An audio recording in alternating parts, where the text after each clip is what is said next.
Lo que va a escuchar es una experiencia de uno de nuestros oyentes.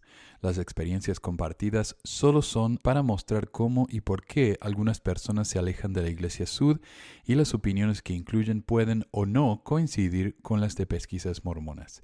Si le gustaría compartir su propia experiencia, envíenos un mensaje de audio al número de WhatsApp que se encuentra en la descripción. Gracias. Hola, don Manuel.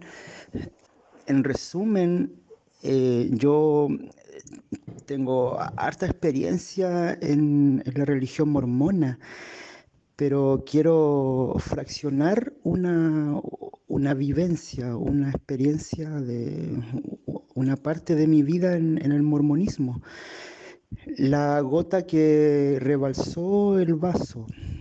Eh, bueno, primero que todo, yo me llamo Eduardo Andrés Silva Manríquez, tengo 37 años de edad, vivo en una comuna de Chile que se llama Hualpén, trabajo y estudio y bueno, yo dejé el mormonismo a mediados del año 2012 y la gota que rebalsó el vaso fue un día domingo cuando en una reunión compartida entre la Sociedad Socorro y el sacerdocio, el obispo que se llama Luis, que quiero reservar su apellido para no perjudicarlo, solamente Luis.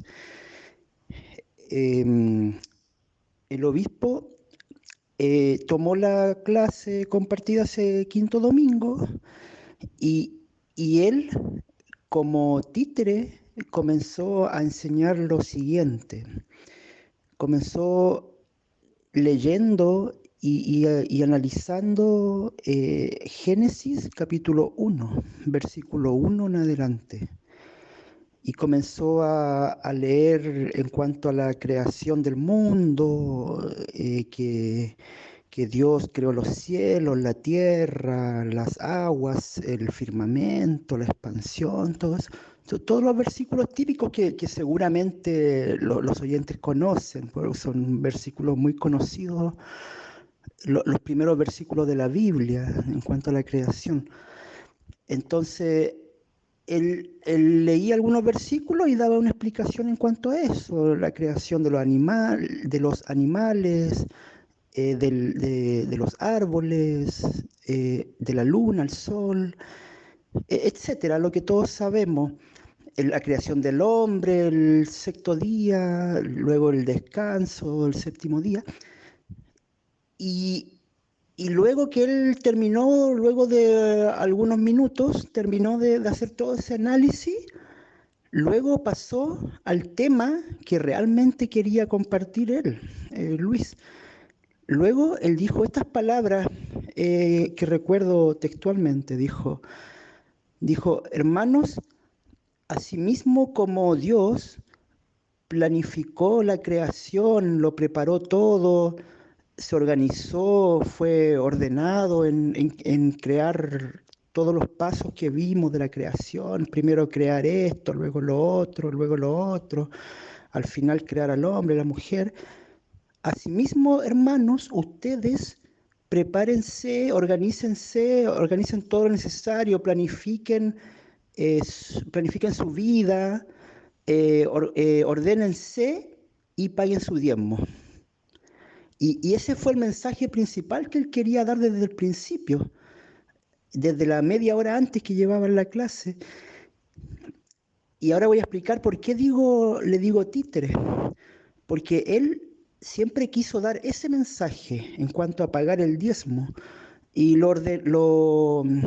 Lo maquilló, lo adornó con ese mensaje de Génesis en cuanto a lo ordenado que fue Dios en crear primero el cielo, luego la tierra, luego otro día creó los animales, etcétera, etcétera, llevando un orden en la creación. Entonces él dice, asimismo, hermanos, ustedes ordénense, organícense, preparen lo que sea necesario y paguen sus diezmos. Y ahí comenzó luego a decir del diezmo, que tienen que pagar el diezmo, ser pagadores de diezmo íntegro. y todo el discurso típico que toda la vida escuchamos en la iglesia mormona en cuanto al diezmo. Entonces, ¿por qué digo que él fue títere? Porque a él, desde las reuniones del Sumo Consejo de la Estaca, los miembros del Sumo Consejo o también los consejeros y el presidente de Estaca le exigían, como a todo obispo en todos los barrios y como a todo presidente de rama en las ramas, le exigían aumentar la cifra, la cantidad de pagadores de diezmo íntegro en el barrio. Y por ese tiempo se estaba construyendo el templo en Concepción y para eso al área Chile le habían exigido una meta mínima de pagadores de diezmo íntegro algunos años atrás. Entonces ellos pedían mantener esa cifra, aumentarla. En resumen, es de que de la presidencia de Estaca y del consejo, ¿cómo se llama? Del sumo consejo de la Estaca Talcahuano Sur, al obispo del barrio le exigían aumentar la cantidad de pagadores de diezmo íntegro. Y por eso él, como títere, dijo ese discurso absurdo de Génesis, utilizando esos capítulos para fomentar que los miembros se vuelvan pagadores de diezmo íntegro. Entonces, bueno, yo reflexioné un poco y también entendí de que Luis también era manejado. A él también le exigían, desde la estaca, le exigían incentivar a los miembros a pagar el diezmo, aumentar la cantidad de pagadores de diezmo íntegro. Entonces a él también lo presionaban en cuanto a eso. Y por eso es que el obispo, muchos domingos durante el año, incentivaba con diversos discursos para pagar el diezmo. Entonces, esa fue la gota que rebalsó mi vaso. Yo ahí, en ese momento, dije, no voy nunca más a esa iglesia. Y ese día domingo, esa clase, que era al final de las reuniones, toda la vida me han mentido. Yo sabía que me habían mentido en cuanto al uso del diezmo, porque en cierto momento de mi vida supe el uso real que se le da al diezmo. Entonces, aunque ya sabía el uso real del dinero, de todas formas hice la vista gorda en algún momento y seguí engañando en cuanto a eso. Yo fui misionero también hace tiempo, entonces también manipulé en cuanto a eso. Pero ya cuando Luis, mi amigo que lo conocía de toda la vida de chico, ya utilizar Génesis capítulo 1 y 2 para manipular en cuanto al diezmo, porque de la estaca se lo exigían y del sumo consejo de la estaca se lo exigían para aumentar la cifra, un índice que maneja el secretario de la estaca, creo que se llama índice de sacerdocio mayor, pagador de diezmo íntegro, algo así, o por lo menos en esos años se llamaba así, el índice que ellos manejan, no sé cómo será la situación ahora. Pero era para eso, era para aumentar una cifra, para dar el informe a la estaca, y de la estaca también lo presionan del área. El presidente de estaca también es presionado por el presidente de área para aumentar la cifra de pagadores de diezmo íntegro en la estaca. Y del área también lo presionan de los 70 autoridad general, y ellos también son presionados por el quórum de los 12. Entonces, toda una pirámide, como ya sabemos, ¿para qué voy a repetir lo que ya sabemos, cómo es la pirámide en la iglesia mormona? Pero la cuestión es que ya cuando Luis utilizó Génesis 1 y 2, porque a él lo presionaban en las reuniones de la estaca, o reuniones del obispado, y ya ese fue mi límite.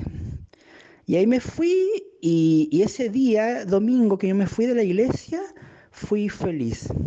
Estaba alegre, contento, como no lo estuve en muchos años. Bueno, esa es una fracción del testimonio que quiero compartir. Tengo muchísima experiencia en la Iglesia Mormona, podría compartir de diversos ámbitos, pero con eso basta, con eso es suficiente. Y bueno, darle las gracias por el programa, muy bueno, he aprendido mucho y me alegra de que personas puedan abrir los ojos también. Lo he seguido durante varios años, estuve varios años oyendo sin comentar nada y llevo varios años también comentando, escribiendo algunas cosas. Y sí, me gusta el programa y me he dado cuenta de que a algunas personas les ha servido para abrir los ojos, para liberarse de la iglesia mormona. Y no, felicitarle por eso y también, no sé, saludar a todos los panelistas, a David, Marco, Meli, muy buen programa, muy buenos testimonios, muy analíticos también, sobre todo la señora Meli, se nota una persona muy estudiosa y sabe de lo que habla, con base científica, con base analítica. Y eso me gusta y se agradece. Y bueno, darle un saludo a todos aquí desde Hualpén. Eh, si hay alguien que en Hualpén, Concepción, Chihuayante, Talcahuano, que sufra en cuanto a la iglesia mormona, yo le puedo ayudar con psicólogos. Si yo tengo datos en cuanto a eso, aquí en los alrededores de Concepción. Eh, y eso, bueno, don Manuel tiene mi WhatsApp si alguien tiene esa urgencia. Y eso solamente, tal vez otro día le comparto un poco más de testimonio o otros ámbitos de mi vida en esa religión, en esa secta.